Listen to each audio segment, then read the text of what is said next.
അസ്സലാമു അലൈക്കും വറഹ്മത്തുള്ളാഹി വബറകാതുഹു. ഏവർക്കും എൻ്റെ വ്ലോഗിലേക്ക് ഹൃദ്യമായ സ്വാഗതം. നിങ്ങൾ കണ്ടില്ലേ ഇപ്പം ഈ തങ്ങൾ പറഞ്ഞത്, എല്ലാ കാര്യങ്ങളും എൻ്റെ അണ്ടറിലല്ലാതെ ഒന്നും നടക്കൂല. ഞാൻ പറയുന്നത് എല്ലാം കണ്ടീഷനായിട്ട് അച്ചട്ട് സത്യമാണ്. നോക്കണം, ഇങ്ങനെ ആളുകളെ പറഞ്ഞുകൊണ്ട് ഒരു മേശൻ പണി നടത്തിക്കൊണ്ടിരിക്കെ സ്വാഭാവികമായിട്ടും നിങ്ങൾക്ക് ഈ പണിയാണ് നല്ലത് എന്ന് ആരോ പറഞ്ഞ് സ്വാഭാവികമായിട്ടും ഒരു വസ്തു അറിഞ്ഞുകൂടാത്ത ഒരു തനിപ്പാടു ജാഹിലി എന്ന് പറയാവുന്ന ആൾ കേവലം 2-3 വാക്കുകൾ മാത്രം പഠിച്ചിട്ടുണ്ട് അറബിയിൽ. ഇപ്പോൾ അർജുനനെ കുറിച്ച് എന്താ പറയുന്നത് നിങ്ങൾ കേട്ടില്ലേ? എന്താ പറഞ്ഞത്? കിട്ടട്ടെ കിട്ടും. പിന്നെ ഞാൻ പ്രാർത്ഥിച്ചിട്ടുണ്ട്. ഞാൻ പ്രാർത്ഥിച്ചാൽ പിന്നെ യാതൊരു സ്വാഭാവികമായിട്ടും അർജുനനെ കിട്ടുമോ എന്ന് ചോദിക്കുമ്പോൾ അതിന് തീർത്ത് ഒരു മറുപടി പറയുന്നില്ല. പ്രവചനക്കാരെ ഇതുവരെ തെറ്റിയിട്ടില്ല. ഭയങ്കര സംഭവമാണ്. ലോകത്ത് വരാൻ പോകുന്ന കാര്യവും എല്ലാ കാര്യങ്ങളും അമ്പിയാക്കന്മാർക്ക് പോലും അസാധ്യമായിട്ടുള്ള കാര്യമാണ് ഇയാൾക്ക് സാധ്യമാക്കി തീർക്കുന്നത് എന്ന് വെറുതെ ഒരു പാണ്ഡിത്യത്തിൻ്റെ പേരിലാണ് ആളുകൾ തട്ടിപ്പ് നടത്താറ്. സാധാരണ എന്തെങ്കിലും ഒരു വിവരമുണ്ടാകും, അഥവാ സ്വാഭാവികമായും സന്ദർഭോചിതമായിട്ട് വിശുദ്ധ ഖുർആനിൽ നിന്നോ പ്രവാചക വചനങ്ങളോ എടുത്ത് പറയാനുള്ള ഒരു കഴിവ്, അങ്ങനെ പറഞ്ഞിട്ട് ആളുകൾ പറ്റിക്കാറുണ്ട്. ഇപ്പോൾ ഉദാഹരണം, നമ്മുടെ നാട്ടിലൊക്കെ ഈ ശേഖനൂർ മൗലവിയൊക്കെ കടന്നു വന്നപ്പോൾ അദ്ദേഹത്തിന് അഗാധ പാണ്ഡിത്യമുണ്ടായിരുന്നു. ആ പാണ്ഡിത്യത്തിൻ്റെ പേരിലാണ് കുറേ ആളുകളെ വളച്ചു കൊണ്ടുവരാൻ. പക്ഷേ എന്നിട്ട് പോലും അദ്ദേഹത്തിൻ്റെ വലയിലൊന്നും ആളുകൾ അങ്ങനെ വീണിട്ടില്ല. അതാണ് ആലോചിച്ച് നോക്കേണ്ടത്. മഹാപാണ്ഡിത്യം എല്ലാ നിലക്കും ഖുർആനും ഹദീസും ഒക്കെ കലക്കി കുടിച്ച ആൾ എന്ന് പറയാവുന്ന ഒരാളായിരുന്നു ഈ ശേഖനൂർ മൗലവി. അദ്ദേഹത്തിൻ്റെ വലയിൽ പോലും കുറച്ച് ആളുകൾ മാത്രമേ വീണിട്ടുള്ളൂ. പക്ഷേ ഈ വിഡ്ഢിയുടെ വലയിലോ? അതാണ് നമ്മൾ നോക്കേണ്ടത്. അക്കണക്കിൽ ഈ വിഡ്ഢിയുടെ വലയിൽ ആളുകൾ കൂട്ടമായിട്ട് വന്നുകൊണ്ടിരിക്കുകയാണ്. എങ്ങനെ? വിളക്കത്തേക്ക് നമ്മൾ പറയുമല്ലോ, വെളിച്ചം കണ്ടാൽ ഓടി വരുന്ന പ്രാണികളെ പോലെ. എന്തിനു വേണ്ടി? ചാവാൻ വഴിയാണ്. ഇപ്പം നമ്മളൊക്കെ കാണാൻ കാര്യം വലിയ വലിയ ട്യൂബ് ലൈറ്റ് പ്രകാശിച്ചു കൊണ്ടിരിക്കുന്ന പോസ്റ്റിലൊക്കെ ഉണ്ടാകുന്ന ആ ലൈറ്റിൻ്റെ അടുക്കൽ കൂട്ടമായിട്ട് പ്രാണികൾ ഇങ്ങനെ ഓടി വരിക. എന്നിട്ട് ആ ഓടി വരുന്നത് അവർക്ക് രക്ഷപ്പെടാൻ വേണ്ടിയല്ല, മറിച്ച് അവിടെ കിടന്ന് ഒടുങ്ങിയാണ്, കരിഞ്ഞു തീരുന്നു. ഇതിനു വേണ്ടിയിട്ടാണ് ഈ വിഡ്ഢിയുടെ ഈ ഓരോ പറയുന്ന സദസ്സിലേക്ക് ആളുകൾ ഓടി വരികയാണ്. എന്തിനു വേണ്ടി? 2 ലോകവും നശിക്കാൻ വേണ്ടി. മാത്രമല്ല, സാമാന്യ ബുദ്ധി എന്ന് പറയുന്ന ഒന്ന് ഈ മനുഷ്യർക്ക് ഉണ്ടെങ്കിലല്ലേ എന്തെങ്കിലും ഒന്ന് പറയുന്നതിന്. എന്താണ് ഇയാൾ അറബ് പ്രയോഗിക്കുന്നത് നിങ്ങൾ കണ്ടില്ലേ? 2-3 അറബ് പദം, അത് തന്നെ ശരിയായിട്ട് പറയുന്നില്ല. ഇതര വിഭാഗങ്ങൾ പോലും വളരെ ഭംഗിയായിട്ടും ശരിയായിട്ടും കൃത്യമായിട്ടും ഇത്തരത്തിലുള്ള ഇപ്പോൾ ഗൾഫിൽ നിന്നൊക്കെ പോയി വരുന്ന ആളുകൾ മുസ്ലിങ്ങളാണെങ്കിൽ പോലും അവർ വളരെ ഭംഗിയായിട്ട് പറയും. അൽഹംദുലില്ലാ, മാഷാ അല്ലാ, ആദാ, സുഹാദാ, ജൈൻ, ശുക്രൻ, ഇതൊക്കെ അങ്ങനെയുള്ള ഒരു വേർഡ് പോലും ഈ പറയുന്ന ആറ്റക്കോയ തങ്ങൾക്ക് നേരെ ചൊവ്വേ മൊഴിയാൻ കഴിയണില്ല. എന്നിട്ടാണ് സ്വാഭാവികമായിട്ടും ഇത്രയും വരുന്ന ആളുകളെ സ്വന്തം എന്താ പറയുക, തൻ്റെ എന്താ പറയുക, താനൊന്ന് മൊഴിഞ്ഞാൽ അപ്പോൾ എൻ്റെ ഭാഗ്യമാണെന്നും കണ്ടില്ലേ നിങ്ങൾ എന്നൊക്കെ അയാൾ പരിഹസിച്ച് പറയുന്നുണ്ട്. അത് സ്വാഭാവികമായിട്ടും കുറേ ആളുകളിങ്ങനെ വിഡ്ഢികളിങ്ങനെ വിളക്കത്തേക്ക് കരിഞ്ഞുണങ്ങാൻ വരുമ്പോൾ അതിൻ്റെ അത് കണ്ടിട്ട് അഹങ്കാരത്തോടെ പറയണത്. അള്ളാഹുവിൻ്റെ റസൂലാകുന്ന അഷറഫുൽ ഹൽക്ക് ഇത്തരത്തിൽ ഈ പ്രകാശത്തിലേക്ക് ഓടി വരുന്ന ഈ പാറ്റകളെ തടയാൻ, അതാ സഫാ ഹുഫ്റത്തൻ മിനന്നാർ എന്നാ പറഞ്ഞത്.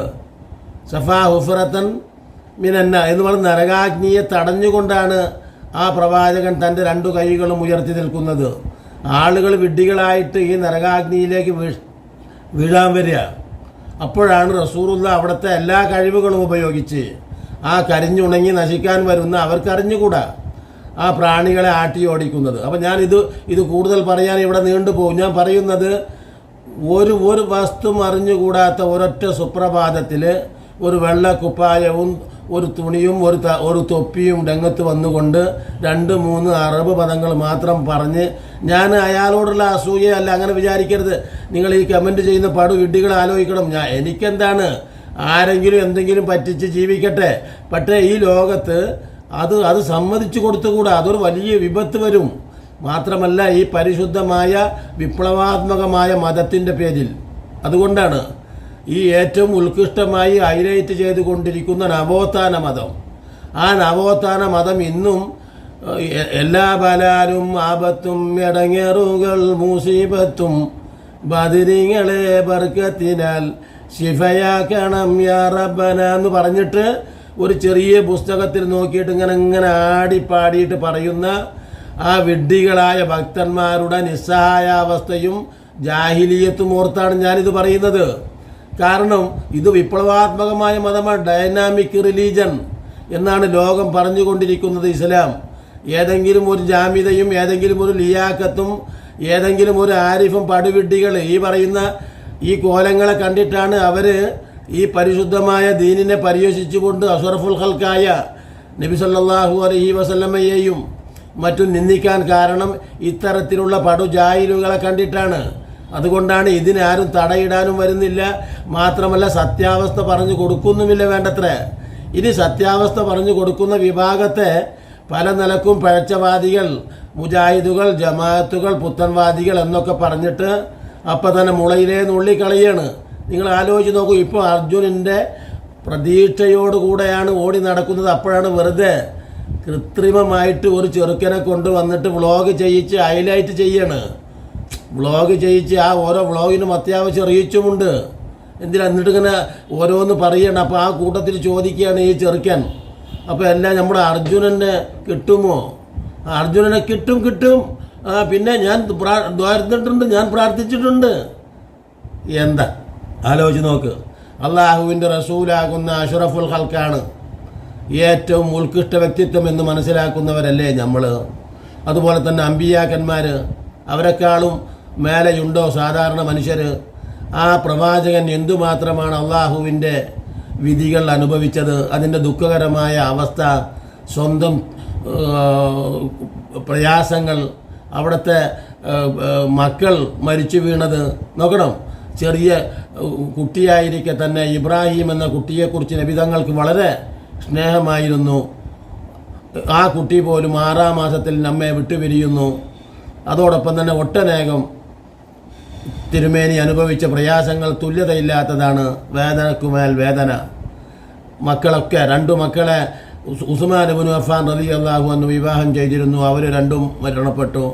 നബിതങ്ങൾക്ക് 6 മക്കൾ ജനിച്ചു എന്ന് നമ്മൾ കേട്ടിട്ടുണ്ട്. അതിൽ 5 പേരും ചെറുപ്പത്തിലേ മരിച്ചു. അതിനേക്കാൾ ദുഃഖകരമായ അവസ്ഥ എന്താണ്? അവിടുത്തെ മാതാവ് 6-ാം വയസ്സിലാണ് മരിക്കുന്നത്. അവിടുത്തെ പിതാവ് അവിടുത്തെ ജന്മത്തിന് മുമ്പ് തന്നെ മരിച്ചു. അവിടുത്തെ സംരക്ഷിച്ചു കൊണ്ടിരുന്ന അബ്ദുൽ മുത്തലിബ് പെട്ടെന്ന് മരിച്ചു. ആലോചിച്ച് നോക്കൂ. പിന്നീട് ദുഃഖവർഷം എന്ന് പറയുമാറ് തൻ്റെ എല്ലാമായ ഖദീജത്തുൽ കുബ്രാ ബീവി മരിച്ചു, ഭാര്യ. അവിടുത്തെ രക്ഷിതാവായിരുന്ന അബൂ താലിബ് മരണപ്പെട്ടു. ദുഃഖവർഷം അതാണ്. അതോടൊപ്പം തന്നെ നബിതങ്ങൾ എല്ലാവിധ പ്രയാസങ്ങളും എല്ലാ അമ്പിയാക്കന്മാർക്കും. മാത്രമല്ല അവർക്കൊന്നും തന്നെ ഒരിക്കലും മരണത്തെ തടയുവാൻ, മരണത്തിൽ നിന്ന് ഞങ്ങളെ രക്ഷിക്കുവാൻ, മരണത്തിൽ നിന്ന് ഒരാളെ കിട്ടുമോ കിട്ടില്ലേ, ഇതൊന്നും തന്നെ പറയുവാനുള്ള പ്രവചന അധികാരമുള്ള പ്രവാചകന്മാരാണ് അവരൊക്കെ. ആ പ്രവാചകന്മാർക്ക് പോലും അങ്ങനെ ഒന്നും പറയാൻ കഴിഞ്ഞിട്ടില്ല. അപ്പോഴാണ് ഈ പറയുന്ന ആറ്റക്കോയ തങ്ങൾ പറയുന്നത് കിട്ടും. അത് തന്നെ പറയുന്ന കോലം ചേരും കണ്ടില്ല നിങ്ങൾ? ഒരു ദുഃഖകരമായ സംഗതിയെക്കുറിച്ച് ചോദിക്കുമ്പോൾ പിന്നെ പൊട്ടിച്ചെറിച്ചുകൊണ്ട് ഒരു എന്താ പറയുക, ഒരു മതയാനയെ പോലെ എന്താണ് പറയേണ്ടത് എന്ന് പോലും അറിയാതെ പൊട്ടിച്ചിറിച്ചുകൊണ്ട് വളരെ ആ സംഗതിയുടെ ഗൗരവം പരിഹാസ്യനായിട്ട് അങ്ങനെ ഒരു നമ്മളൊക്കെ സാധാരണ രീതിയിൽ തമാശ പറയുന്നത് പോലെ അങ്ങനെ പറഞ്ഞുകൊണ്ടാണ് ഈ ആറ്റക്കോയത്തങ്ങൾ അതിന് മറുപടി കൊടുക്കുന്നത് അർജുനൻ്റെ. അതിപ്പോൾ ഞാനതാണ് ആദ്യമേ നിങ്ങൾ തുടക്കത്തിലെ ആ വീഡിയോ വെച്ചത്. അതിൻ്റെ വിഡ്ഢിത്തരം നമ്മൾ മനസ്സിലാക്കണം. അള്ളാഹു സുബ്ഹാനഹു വ തആല ദൈവദൂതന്മാർക്ക് പോലും ഒരു രഹസ്യങ്ങളും അള്ളാഹു അറിയിച്ചു കൊടുത്തിട്ടില്ല എന്ന് പരസ്യമായിട്ട് വിശുദ്ധ ഖുർആൻ പറയുന്നുണ്ട്. അള്ളാഹുവിൻ്റെ അടുക്കലുള്ളതാണ് രഹസ്യങ്ങളൊക്കെ. രഹസ്യങ്ങൾ നാളെ അടുത്ത സെക്കൻഡിൽ അതാണ് എന്തു നടക്കുന്നു എന്ന് ലോകത്തിന് തിരിച്ചറിയാൻ ഇതുവരെ കഴിഞ്ഞിട്ടില്ല. ശാസ്ത്രീയ കഴിവ് കൊണ്ടും അമാനുഷിക കഴിവ് കൊണ്ടും 2 കഴിവുകൾ കൊണ്ട് നേടാൻ സാധ്യമല്ല. അത് അമാനുഷിക കഴിവ് അള്ളാഹു ദൈവദൂതന്മാർക്ക് മാത്രമേ കൊടുത്തിട്ടുള്ളൂ. അതും അവരിച്ഛിക്കുമ്പോഴൊക്കെ കിട്ടുന്ന ഒരു സംഗതിയില്ല.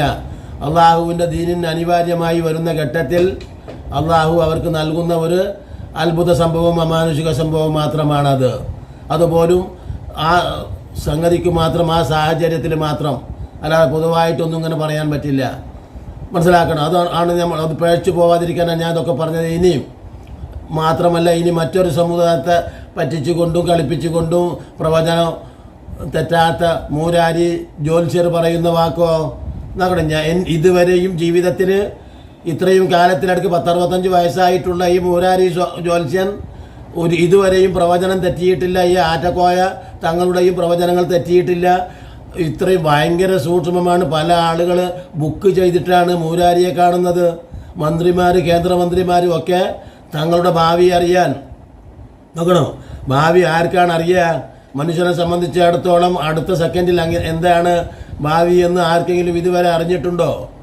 അമാനുഷികതയുടെ വിശ്വാസത്തിൻ്റെ പേരിലാണ് ഇവർ നടക്കുന്നതെങ്കിൽ, ഞാൻ പറഞ്ഞില്ലേ, അത് മുസ്ലിങ്ങളുടെ അവസ്ഥ പ്രവാചകന്മാർ എന്ന നിലക്കാണ്. പ്രവാചകന്മാർ അമാനുഷികതയുള്ളവരാണ്. അവർക്ക് മാത്രമേ അത് അറിയിച്ചു കൊടുക്കുമ്പോൾ മാത്രമേ അറിയൂ. അള്ളാഹു അവർക്ക് അറിയിച്ചു കൊടുക്കുമ്പോഴല്ലാതെ ഒരു ദൈവദൂതനും വരാൻ പോകുന്ന കാര്യത്തെക്കുറിച്ച് ഒന്നും അറിഞ്ഞുകൂടാ. ഇനി എന്തെങ്കിലും ജ്യോത്സ്യന്മാർക്ക് അറിയോ എന്ന് ചോദിച്ചാൽ അതിൻ്റെ കഥ ഇതാണ്. മുത്തം നുണ പറയുകയാണ്. ഒരു സാധ്യതയുമില്ല, കഴിയുകയില്ല, ഒരു മനുഷ്യർക്കും കഴിയില്ല. ആ സമയത്താണ് മൂരാരി പറയുന്നത്, കിട്ടാതെ അവിടെ പോവാൻ. നിങ്ങൾ കണ്ടു നോക്കി. അർജുനൊന്നും പറ്റിയിട്ടില്ല, തിരിച്ചു വരും. തീർച്ചയായിട്ടും അർജുൻ തിരിച്ചു വരണമല്ലോ. 2023 ഈ 2024 നടക്കുന്ന ഒട്ടുമിക്ക കാര്യങ്ങൾ ഞാൻ അന്ന് പ്രവചിച്ചു. ഇപ്പം ഈ വയനാട്ടിൽ നടന്ന സംഭവം 2024 എന്താ പറഞ്ഞത്? കിട്ടും കിട്ടും കിട്ടും. ഇപ്പൊ ആ കഴിഞ്ഞ ഡേറ്റൊക്കെ കഴിഞ്ഞ് ഇതുവരെ കിട്ടിയിട്ടില്ല. രണ്ടുപേരും പറഞ്ഞു കിട്ടട്ടെ എന്നും പറഞ്ഞു, കിട്ടുമെന്നും പറഞ്ഞു. പക്ഷേ ഇതുവരെയും അർജുനന്റെ കാര്യത്തിൽ ഒരു തീരുമാനമായില്ല. കിട്ടുന്നതും കിട്ടട്ടെ എന്നതും പോട്ടെ, എവിടെയുണ്ട് എന്ന് പോലും അവർക്ക് പറയാൻ കഴിഞ്ഞില്ല. ആധുനിക ശാസ്ത്രത്തിന് പറയാൻ കഴിഞ്ഞില്ല. ഇതുവരെയുള്ള കഴിവുകൾക്കൊന്നും കഴിഞ്ഞില്ല. ഇതുവരെ ആ ലോറിയുടെ അംശമോ അർജുനന്റെ അംശമോ കിട്ടിയില്ല. അതാണ് ആധുനിക ശാസ്ത്രത്തിന് കഴിഞ്ഞില്ല. നമ്മുടെ മനുഷ്യ പ്രയത്നങ്ങൾ കൊണ്ട് കിട്ടിയില്ല, കണ്ടില്ല. അതോടൊപ്പം തന്നെ ആ സമയത്താണ് യഥാർത്ഥത്തിൽ എന്ത് ചെയ്യുന്നത്? ഇനി ഈ പടുവിഡ്ഢികൾ ആളുകളെ പറ്റിച്ചുകൊണ്ട് പൈസ വാങ്ങാൻ വേണ്ടി വെറും തട്ടിപ്പ് എന്ന് ബോധ്യമായതിനു ശേഷം ആലോചിച്ച് നോക്ക്. എന്നിട്ടും ആളുകൾ ഇവരുടെ സന്നിധിയിലേക്ക് ഒഴുകുകയാണ് എന്നതാണ് സങ്കടകരം. ഒരു അനുഭവം ഇത്രയേറെ സംഭവിച്ചാലുണ്ടാകുമല്ലോ മനുഷ്യന്മാർ. സാധാരണ പ്രവാചകൻ പറഞ്ഞൊരു വാക്കുണ്ട്, ഒരു പൊത്തിൽ നിന്ന് ഒരു വിശ്വാസിക്ക്, അതാണ്, ഒരിക്കൽ മാത്രമേ പാമ്പുകടി ഏൽക്കുകയുള്ളൂ എന്ന് പറഞ്ഞാൽ അനുഭവത്തിൽ നിന്ന് അവൻ പഠിക്കും. രണ്ടാമത് ആ പൊത്തിൽ നിന്ന് അത് ഏൽക്കുകയില്ല എന്ന് പറഞ്ഞാൽ വേറൊരു രണ്ടാമത്തെ അനുഭവം അവൻ ശ്രദ്ധിക്കും, സൂക്ഷിക്കും എന്നാണ്. പക്ഷേ ഇത് എത്ര അനുഭവം ഉണ്ടായിട്ടും വീണ്ടും കോടികളാണ് യഥാർത്ഥത്തിൽ ഈ ആറ്റക്കോയ നൂറ് എന്ന് പറഞ്ഞിട്ട് ഈ സാധാരണ കൂലിത്തൊഴിലെടുത്ത് വന്നിരുന്ന ഈ ചങ്ങായിൻ്റെ സദസ്സിലേക്ക് ആളുകൾ ഒഴുകിക്കൊണ്ടിരിക്കുന്നത്. കാരണം അവർക്ക് ഭാവി അറിയണം. അതിനു വേണ്ടിയാണ്. ഭാവി അറിയണം, ബർക്കത്ത് വേണം, അവരുടെ കുട്ടികൾക്ക് നല്ല ഭർത്താവിനെ കിട്ടണം, സമ്പത്ത് വേണം. എന്താണ് ഇതിനു വേണ്ടി മാത്രം മെനക്കെട്ടുകൊണ്ട് വെറുതെയെങ്കിലും പറയാണ്. അതിപ്പോൾ ആർക്കും സാധിക്കുന്നതാണ്. എന്തെങ്കിലും ഒന്ന് ചക്കട്ട മോയലിനെ കിട്ടുന്നു പണ്ട് പറഞ്ഞതുപോലെ, ഒരിക്കൽ ചക്കട്ടപ്പോൾ മോയലിനെ കിട്ടിയതുപോലെ എന്തോ ഒരു വാക്ക് ചിലപ്പോൾ പറഞ്ഞിട്ടുണ്ടാകും. അത് സത്യമാവാം. എല്ലാ മനുഷ്യരും എന്തെങ്കിലുമൊക്കെ അങ്ങനെ പറയാറുണ്ട്. അപ്പം അത് ചിലപ്പോൾ സത്യമാവും. ആലോചിച്ച് നോക്കുക. അപ്പോൾ ഇങ്ങനെ പാഞ്ഞുകൊണ്ടിരിക്കുക, ഞാൻ നേരത്തെ പറഞ്ഞതുപോലെ, നരകാഗ്നിയിലേക്ക്. ഇനി മൂരാരിൻ്റെ കഥയും അത് തന്നെയാണ്. അള്ളാഹുവിൻ്റെ റസൂൽ പറഞ്ഞു, ആരെങ്കിലും ഒരാൾ ഭാവി പറയുന്ന ഒരാൾ ഒരു ഭാഗത്തിരിക്കുന്നുണ്ട് എന്ന് പറഞ്ഞ് അങ്ങനെ അയാളെ സന്ദർശിക്കാൻ